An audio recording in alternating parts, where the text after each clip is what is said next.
education and a journalist by profession, Devrupa is a coffee hating, quiz loving, currently vagabonding feminist in her 20s. Her poetry, articles, and paintings on mental health and gender have been published in Mad in Asia Pacific, The Wire, and Gaiacy, among others. At present, she's working as an assistant editor at The Swaddle. She's also working on her first book and was one of the top three finalists at Signature Mutt's Masterclass, where she got an opportunity to enact one of her stories on stage with Rajkumar Rao. She also has a podcast on hiatus called Date Nights with D on Spotify, which she hopes to restart later this year. Devrupa, over to you. Hi, thank you for the introduction.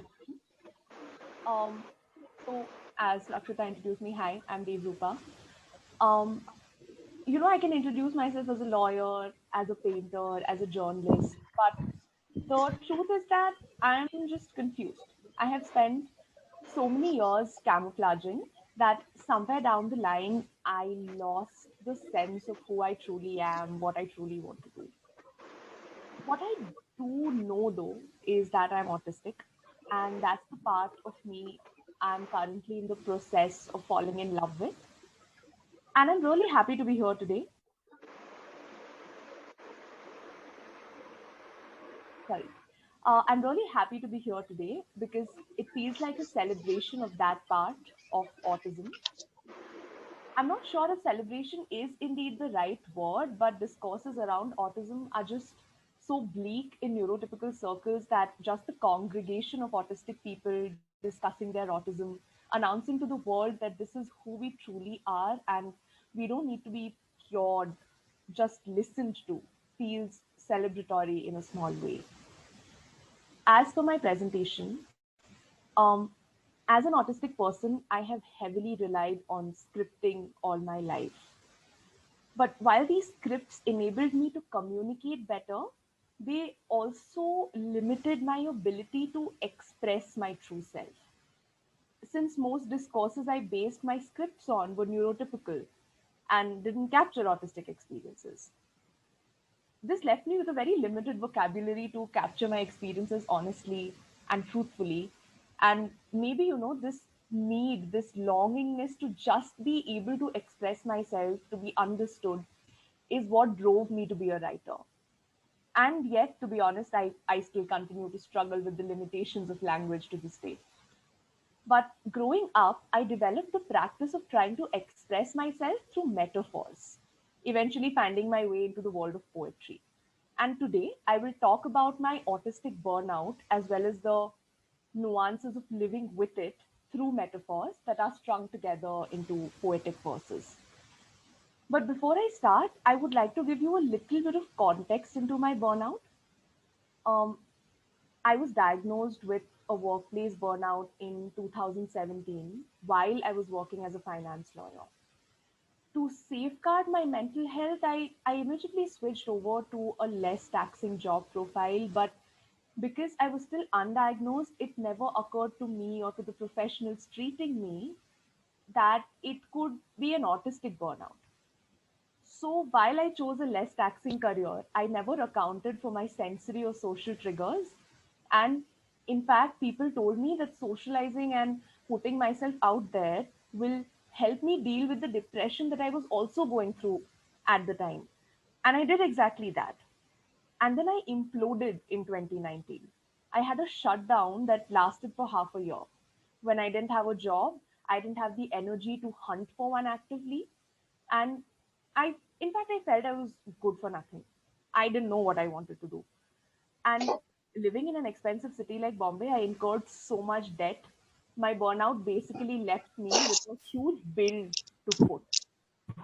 I am somewhat better now. I'm still paying my debts off, but not just financially, emotionally as well. While I have the energy to earn a living again, I'm still so far from recovering from the impact of the burnout. In fact, I've had so many relapses this year itself, and they're just becoming more and more frequent. And you'd think I'd be more used to it by now, or that it'd hurt less, but God, no. And since autistic burnouts can last for years and are often a combination of a multitude of triggers, it's difficult to just, hit pause and take a break till I'm feeling better. Because I neither know how long to pause for and what exactly I need a break from. So I continue to live in limbo. And through my poem, I will navigate what that limbo has been like for me. The reason I felt the need to give you this background is because I want people to understand what my burnout really entailed and the things it made me endure. And somewhere I'm a little uncomfortable reducing my mental health to just, an art form. But I'm hoping what my poetry will do is give you an insight into what it feels like to be me as I deal with the aftermath of the burnout. It's titled I Was a Magic Candle Too, and here we go. Weirdo, rude, thankless, stupid, lazy, delicate darling were all terms used for me over the years. Not just once or twice or thrice, many, many times around, I resisted. But try as hard as I might, I couldn't fit into this neurotypical world. I resisted, but try as hard as I might, I couldn't fit into this neurotypical world. But a resilient, undiagnosed autistic, I refused to quit trying. A resilient, undiagnosed autistic, I refused to quit trying. To hide myself, I resorted to masking. To fit in better, I began compensating and camouflaging. I copied everything from speech to emotions to opinions to reactions, including my personality. I copied everything from speech to emotions to opinions to reactions to even my personality. Only I didn't know then that every one of my omissions and commissions to dissolve my true identity would one day cost me my sanity. Would one day cost me my sanity. Like a magic candle, I kept burning. No matter how many times the neurotypical world blew out my flame, I told myself, this is how the world works. It's all part of the game. No matter how many times the neurotypical world blew out my flame, I told myself, this is how the world works. It's all part of the game. Little did I know that was hardly the truth. Little did I know I was wasting my youth. Until one day, I couldn't burn anymore.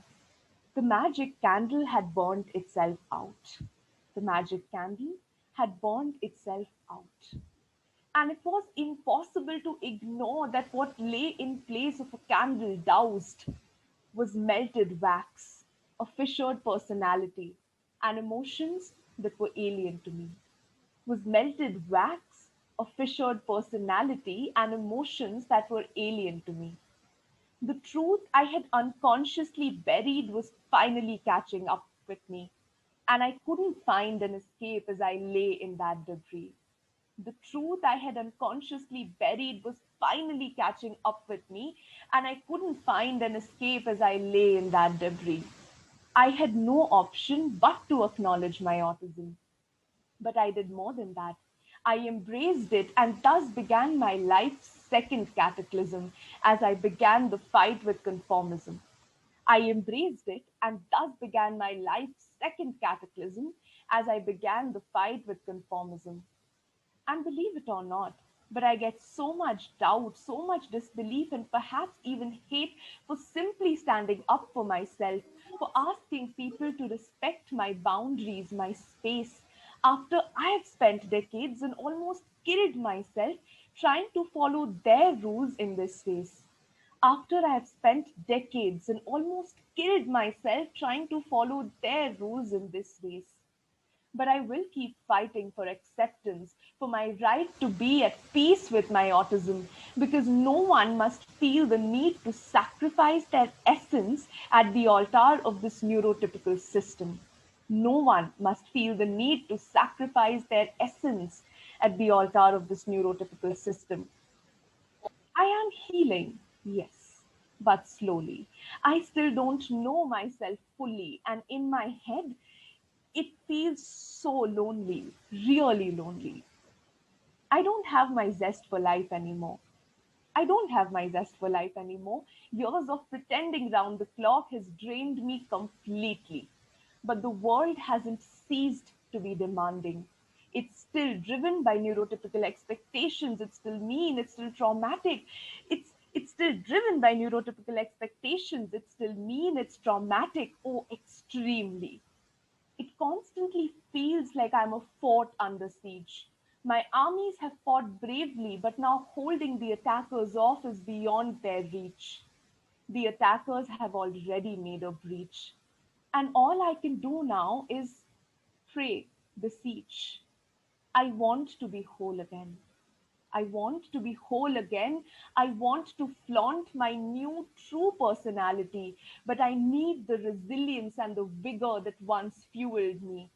I must rebuild the magic candle I used to be, but the wax is melting faster than I can mold it, and I just can't tell when this fatigue will finally set me free. I must rebuild the magic candle I used to be, but the wax is melting faster than I can mold it, and I just can't tell when this fatigue will finally set me free. All I know is that I don't have all of eternity. Thank you.